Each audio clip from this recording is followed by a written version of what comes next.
Teamwork isn't just nice to have in business, it's the undisputed competitive advantage.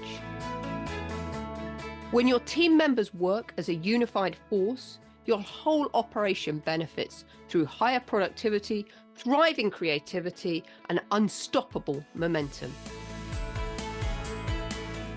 Welcome to the Impactful Teamwork Podcast, where we share with you strategies and tactics to help you develop game-changing teams so that you and your business can make a real difference in the world.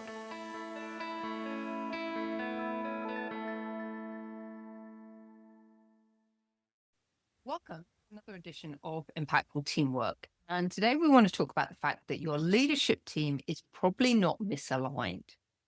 And the reason I say this is that most of the executive teams I work with are in almost perfect agreement. And it's this agreement that is actually causing the fact that we don't have alignment. So that's what I want to talk about today in this edition of Impactful Teamwork.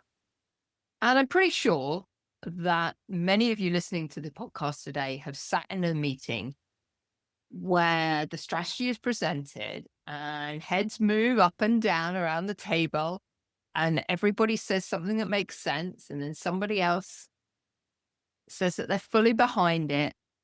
And we get the sense of agreement that everyone is on the same page and there's nothing left to discuss.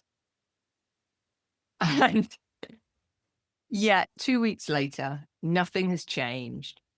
And nobody can really pinpoint the moment that everything stopped working. And this is why I say it's not a failure of alignment, but it's a failure to notice that agreement and alignment are two entirely different things.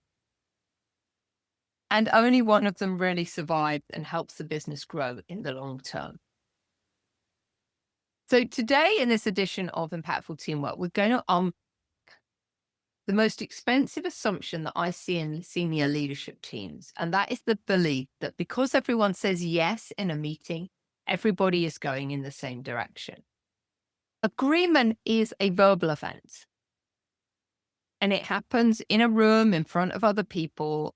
And it costs the person giving it absolutely nothing at the moment they give it. In other words, we can sit in a meeting, nod our head and agree, but it doesn't actually cost us anything because there's no accountability attached to it. And this is the difference with alignment, because alignment is a behavioural state. And the thing about alignment is that it has to hold true even when the conditions change. And maybe when two business priorities collide, and when a client escalates something on a Friday afternoon and somebody has to decide which of the agreed priorities are going to get sacrificed. So if I was to sum it up, it's a bit like this. Agreement is what you get in the room. Alignment is what you get in the diary and each and every day going forward. And I've been watching this pattern become a really defining problem in leadership teams in the last few years.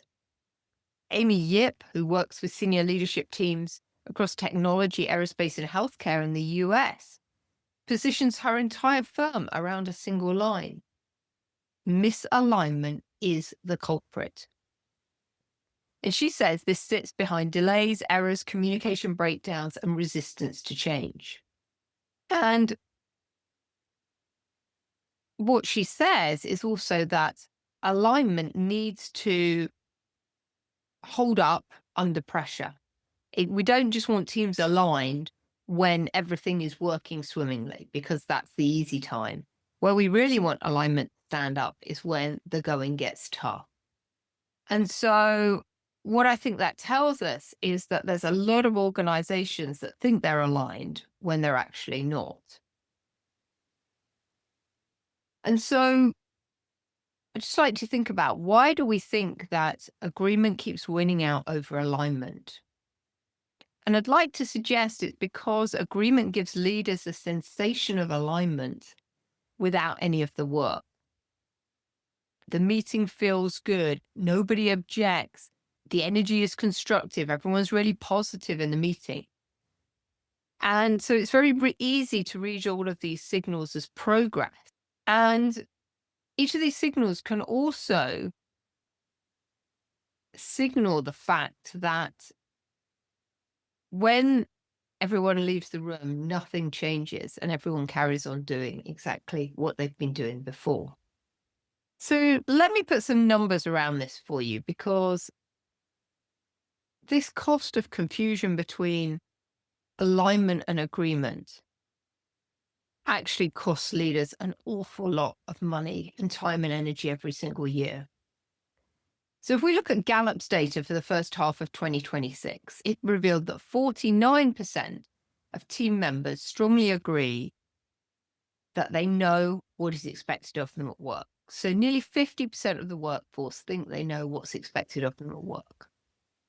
And so if we think about that, if your team members can't confidently state what they're being measured against and what they're expected to do, then how can we all start pulling in the same direction, because we don't know where we're going and what's expected of us?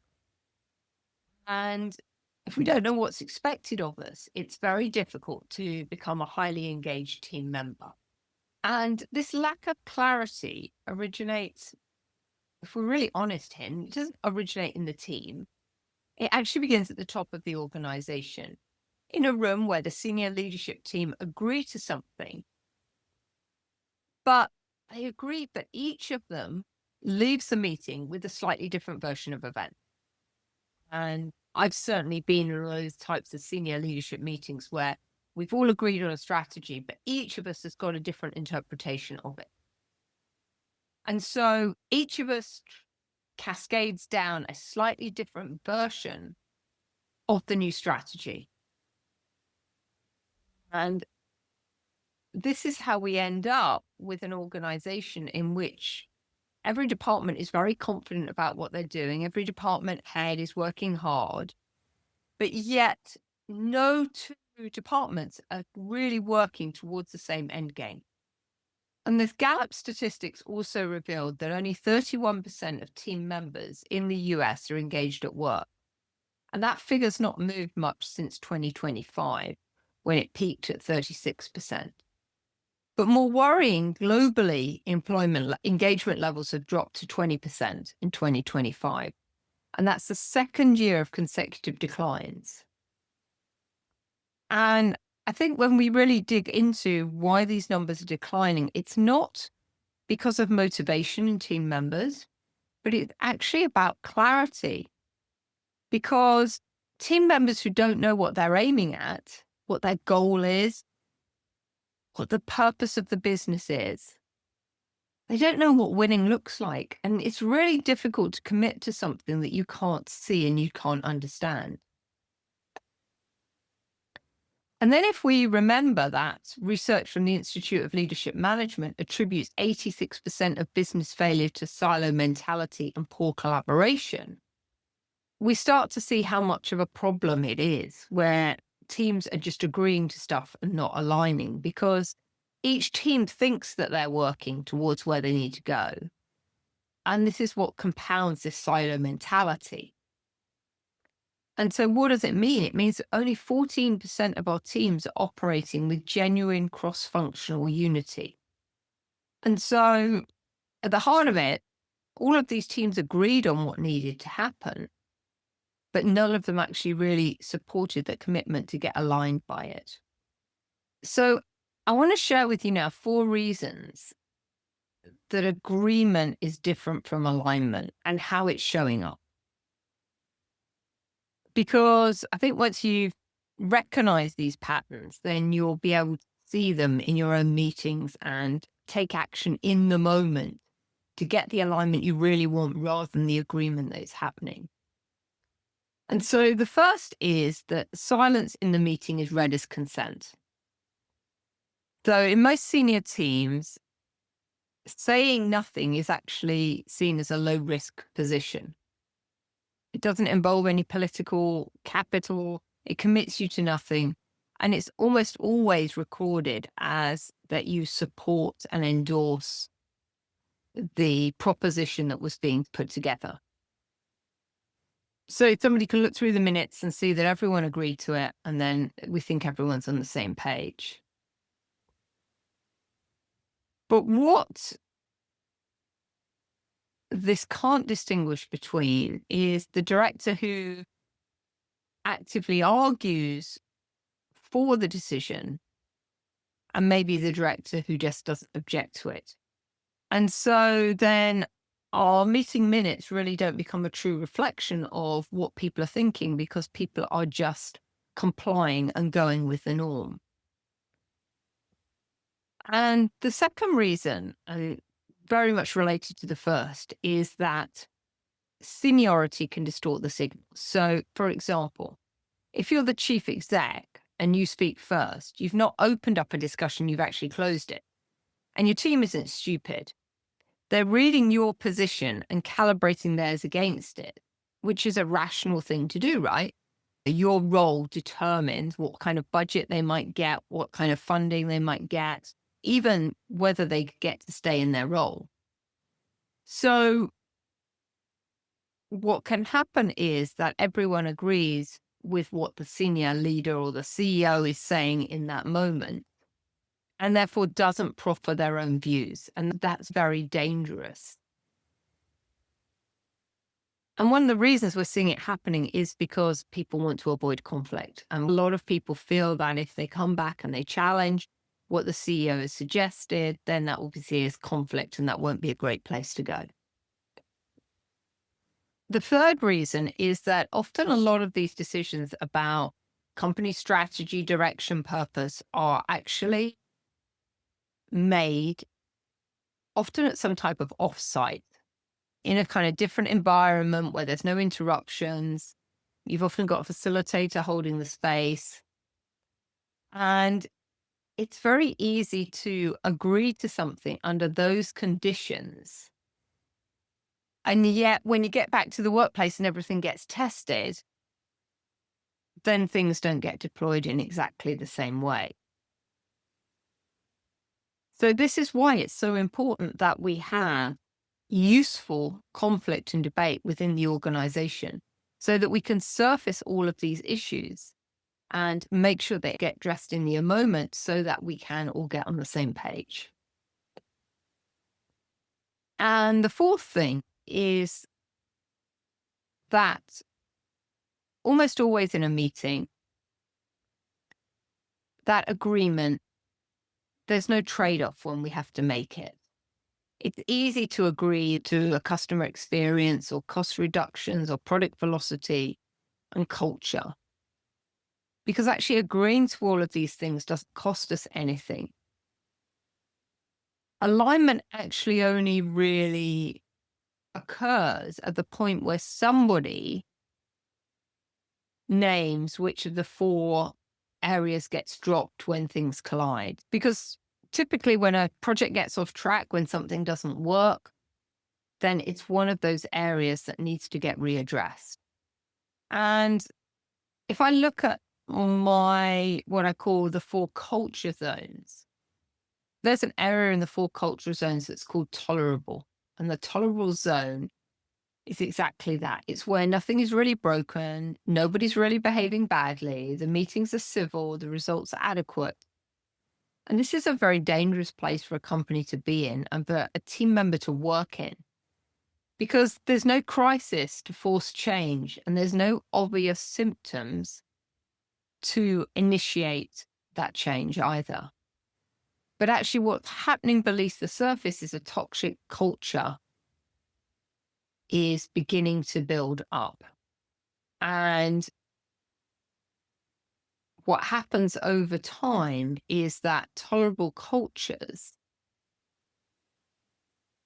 often end up losing their best people, or they get consumed by a competitor who is more focused and more purpose-driven than themselves. So why is this an important subject right now? And I think the real reason that this has become such an important subject right now is the concept of AI, artificial intelligence. And a KPMG global AI Pulse survey found that only 7% of organizations had established a measurable return on their AI investment. And in many firms, billions of pounds is being committed with very little demonstrable value returned.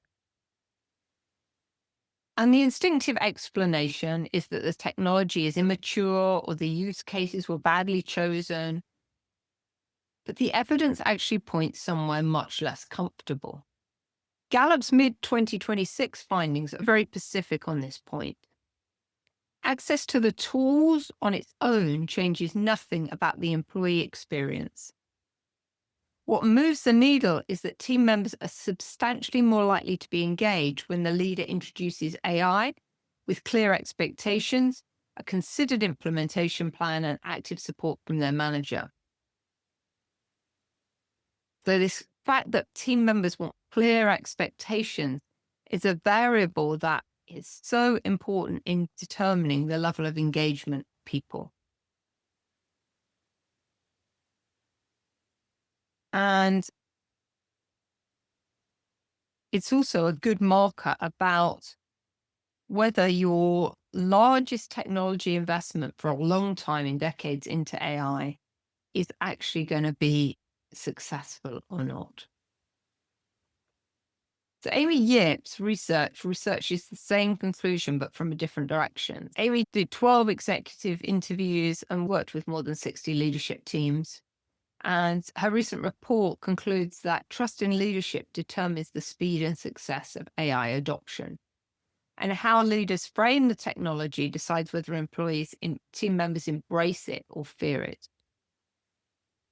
And the organizations becoming more successful right now are not becoming better at AI, they're becoming better at leading the change. And I think that this is a really important point for us when we think about alignment and AI. AI is great at producing information, but it's never accountable for what it does. And, we've all seen AI produce some garbage results, right?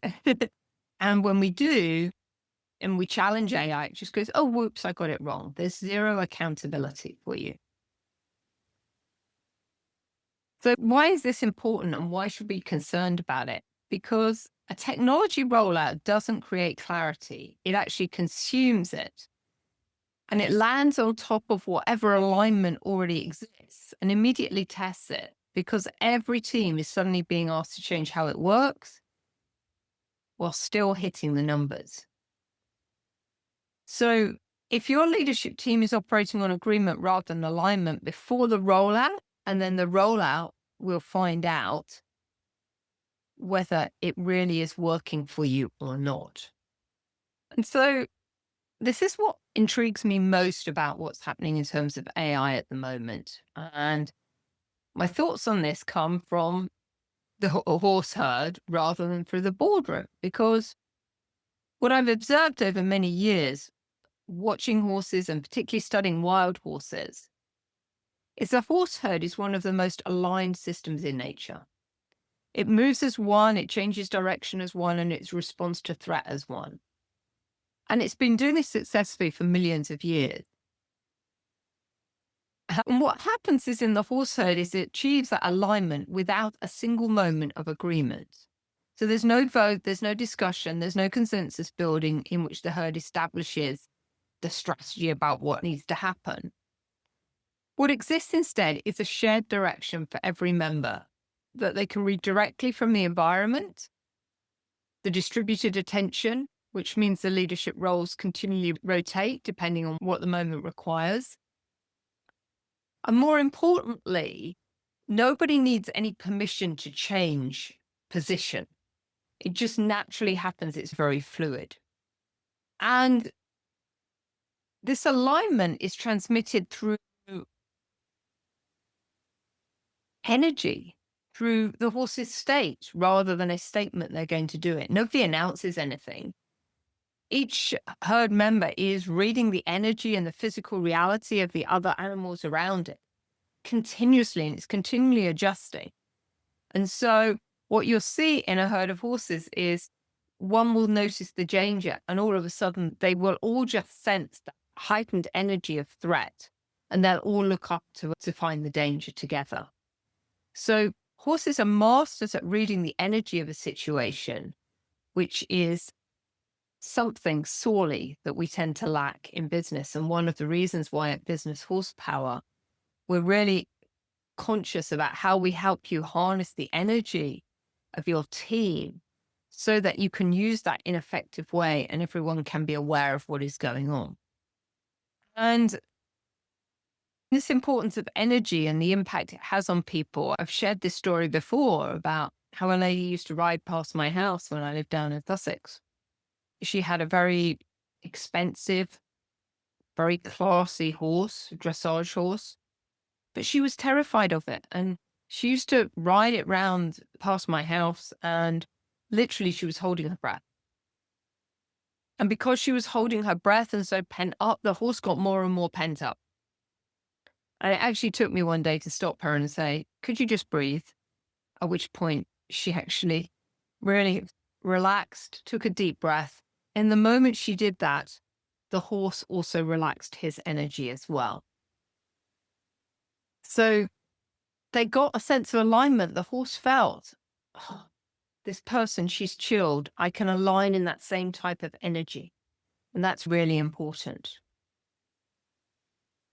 Because we've got to remember that our team members are always reading our energy and the state we're in. And if there's ever a conflict between what we're saying and the state that we're in, they will default to believing our state every single time.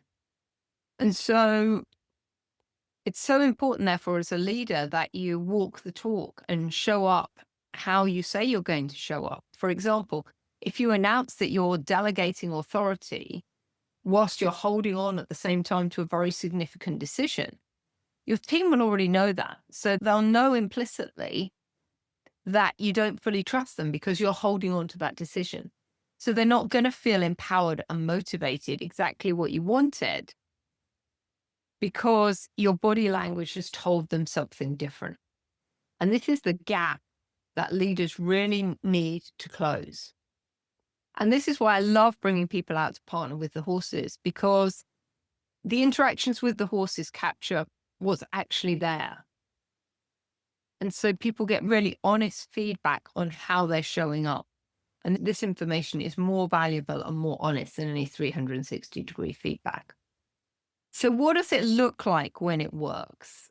I worked a number of years ago with a chief executive called Steve and his team. And he walked off to catch a horse that's called Cafe. And he went by himself and he left his whole team behind. He gave them no indication about what he was doing. He didn't take any resources with him. He just went off on his own. And of course, when he was unsuccessful at catching the horse, he disengaged and left and thought it was a not great exercise. What was really powerful about this whole situation was it gave the team a piece of shared leadership. And now when he goes off and tries to do his own thing and then gives up and goes off and does something else, the team's got some language for this. And they can meet his resistance, for want of a better word, very quietly by telling Steve that he's having a cafe moment. Cafe, of course, being the name of the horse. So what does that do commercially? It allows our team members to immediately give feedback, in this case to the chief exec, in front of his peers without threat and without a formal process. And it's very quick as well. But before we had that shared language and we could reference the cafe example, that same observation would take in maybe a private conversation. We'd have to have the courage to request it. It might have got deferred. It might not have ever happened. So the issue would have stayed unnamed and the decision would have stayed stuck. And this is what we're seeing, of course, as I said earlier on, in many organizations because of this inability to have courageous conversations because of this fear of conflict. But if we don't have these conversations, we're never going to get the point of true alignment when everyone really knows what's happening and we're all moving in the same direction. So before we close today, I'd just like to give you 3 things that you might want to think about doing this week. And the first is an independent list test. So I'd like you to ask each member of your leadership team separately and without conferring to write down the top 3 to 5 priorities for this quarter and then compare them. And you'll be amazed at how many different results you get.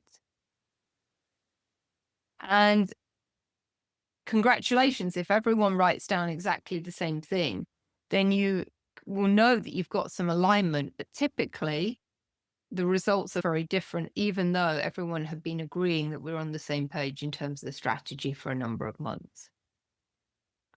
And if you don't have a leadership team, you could do it with your supervisors in your team. It doesn't necessarily need to be done at board level. This can be done at any level throughout the organization. The second is the fortnight test. And so I want to take you to look at the last decision that your leadership team made, then look at diaries, and if the decision was real, somebody's calendar changed within 2 weeks. And something that used to get time stopped getting it. So something in the diary changed because we now had a new priority in place. And so I hazard to guess that if somebody's diary hasn't changed, then actually they haven't aligned with the decision. They purely agreed with it. They haven't really stepped up and done anything different. And the third is a dissent audit. Most leaders find this pretty uncomfortable to do. But you ask yourself when a member of your team last disagreed with you. And I'd love you to do this in front of the team. And if you have to think about it for more than a few moments, then you're probably not having enough disagreement in your team, which probably means that you are making decisions based on incomplete data every single day. So the question I want you to really ponder this week then is, when your team agrees with you, do you actually know whether they're aligned, or have they simply never had a reason to find out? And if you're not sure, then I suggest you take the Turbocharge Your Team quiz. It will take a few minutes and it'll help you figure out which of the pillars of the Unbridled Teamship Roadmap is not aligned within your organization so that we can know where to start. And finally, if this episode has talked about something that maybe you have been struggling to articulate in the workplace, but it's something you've just sensed, why don't you send it to one other person who needs to hear it most? And then have the difficult conversation with them and see what happens. So I hope you all have an amazing week, and until next time, bye-bye.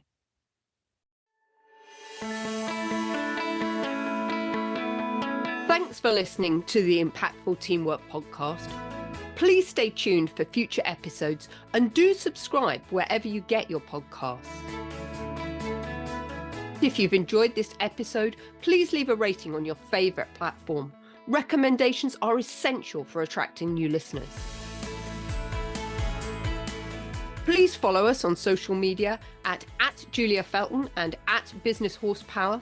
And if there are any topics you'd like us to cover on future episodes, please do let me know. Remember, you and your team are always making an impact. What impact will you make today?